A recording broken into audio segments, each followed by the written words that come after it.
বন্ধুরা এই যে দেখো এই প্যাকেটের মধ্যে কিন্তু টমেটো, আমাদের বাগানে যে টমেটো হয়েছিল সেই বাগানের টমেটোগুলো এভাবে আমি ফ্রোজেন করে একটা প্যাকেটের মধ্যে রেখেছি। এই যে দেখো এই টমেটোগুলো আমি সারা বছর ব্যবহার করেছি। এখন হচ্ছে এপ্রিল মাসেও হচ্ছে এই টমেটো রয়ে গেছে। আজকে আমি এই টমেটো দিয়ে তরকারি রান্না করব।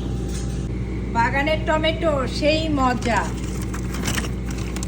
এই যে দেখো কত বড় টমেটো, এত বড় টমেটো আমাদের বাগানে কিন্তু হয়েছিল। এই যে আমি এভাবে বোটা ছাড়িয়ে তারপরে এই সুন্দর করে ধুয়ে ফ্রোজেন করে রেখে দিয়েছি। এই যে একেবারে শক্ত হয়ে আছে এটা, এখন আমি কেটে তরকারির মধ্যে দিয়ে দিব। টমেটো কিন্তু অনেক শক্ত, একদম পাথর হয়ে আছে এই টমেটোটা।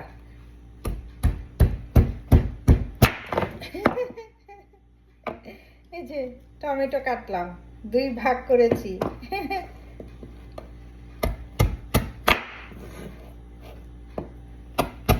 পাথর কাটছি, পাথর।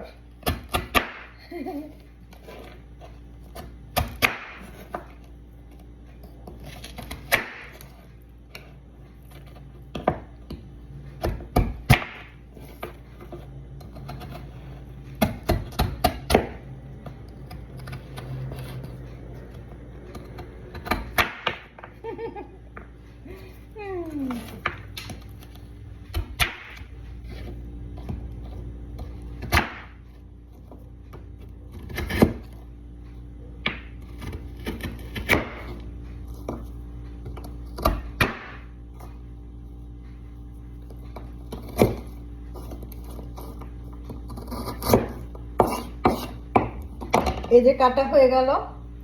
আর একটা বিষয় কি, মানে টমেটোটা কিন্তু একবারে ফ্রিজ থেকে বের করে সাথে সাথেই কেটে নিতে হবে এই শক্ত অবস্থায়। আদারওয়াইজ এটা যদি রেখে দিই তখন হচ্ছে একটু পানি পানি হয়ে যাবে। তো পানি পানি হওয়ার আগে এরকম শক্ত অবস্থায় কেটে নিলে ভালো। এই যে একটা টমেটো এতটা হয়েছে, আমি এখন তরকারির মধ্যে দিয়ে দিচ্ছি।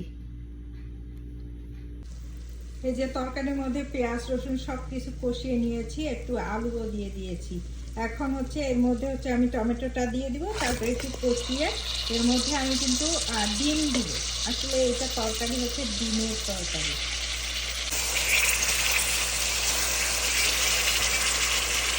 একটু কষিয়ে নিয়ে তারপরে এটার মধ্যে আমি ডিমটাকে অ্যাড করে দিব। ডিমটাকে আলাদা করে আমি একটু ভেজে নিয়েছি।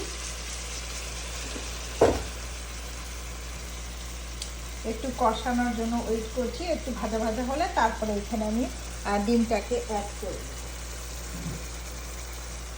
এই যে ডিমটাকে আমি ভেজে নিয়েছি। ঘরের টমেটো এই যে অ্যাড করাতে দেখো কি সুন্দর কালার হয়েছে, একেবারে মাংসের মতো মনে হচ্ছে।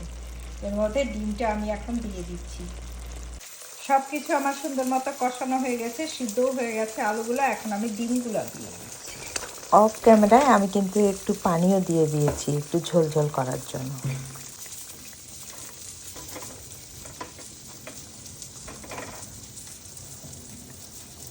আর এর উপর দিয়ে একটু ধনে পাতা ছড়িয়ে দিচ্ছি, তারপর তুলে ফেলবো।